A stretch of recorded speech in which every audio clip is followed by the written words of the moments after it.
प्रकरण में महाराज एक तरफ तो कहा जाता है कि आशा मत रखो, आशा ही परमम दुखम, और दूसरी तरफ कहा जाता है कि आशावादी बनो। क्या करना चाहिए? बहुत अच्छा प्रश्न है कि दोनों बातें ठीक हैं। आशा न रखने का तात्पर्य है कि संसार की आशा मत रखो, और आशावादी बनने का तात्पर्य है कि अपनी उन्नति से अथवा भगवान की प्राप्ति से निराश मत हो। सत्य की आशा रखो, असत्य की आशा मत रखो। तो महाराज जी एक और प्रश्न आया कि अविद्या और विपर्ण में क्या फर्क है? अनित्य, असुच, अनात्मा और दुख में विपरीत नित्य, शुचि, आत्मा और सुख।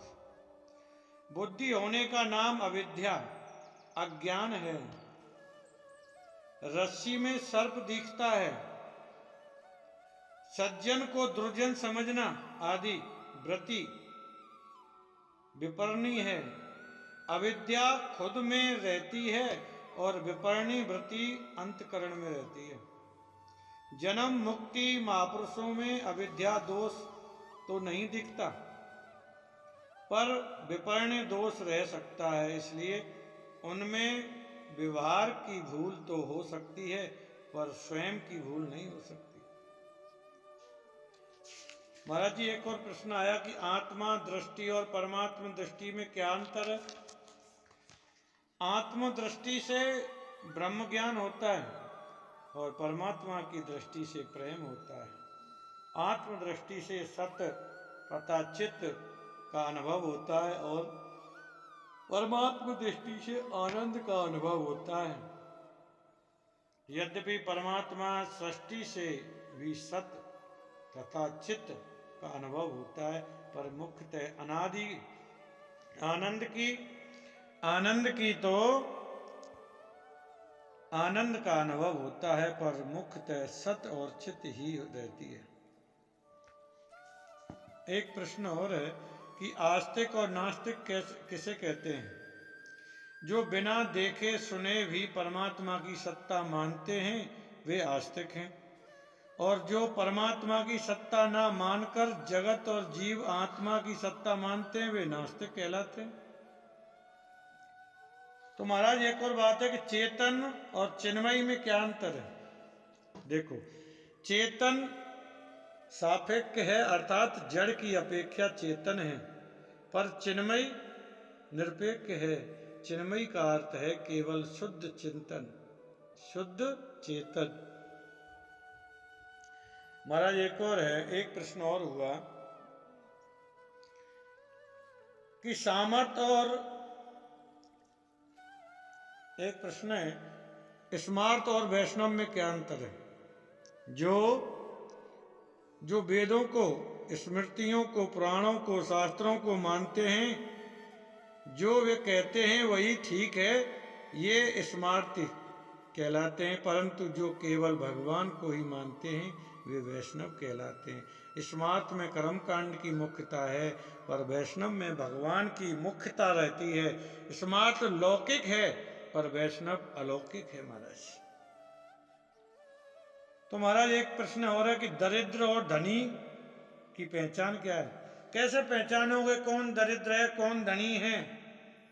जिसको प्राप्त वस्तु आदि में संतोष नहीं है, जिसको गोविंद ने हर चीज दी है, हर चीज प्राप्त है, जिस जीव को फिर भी संतोष नहीं है और अप्राप्त की इच्छा रहती है, वो दरिद्र है।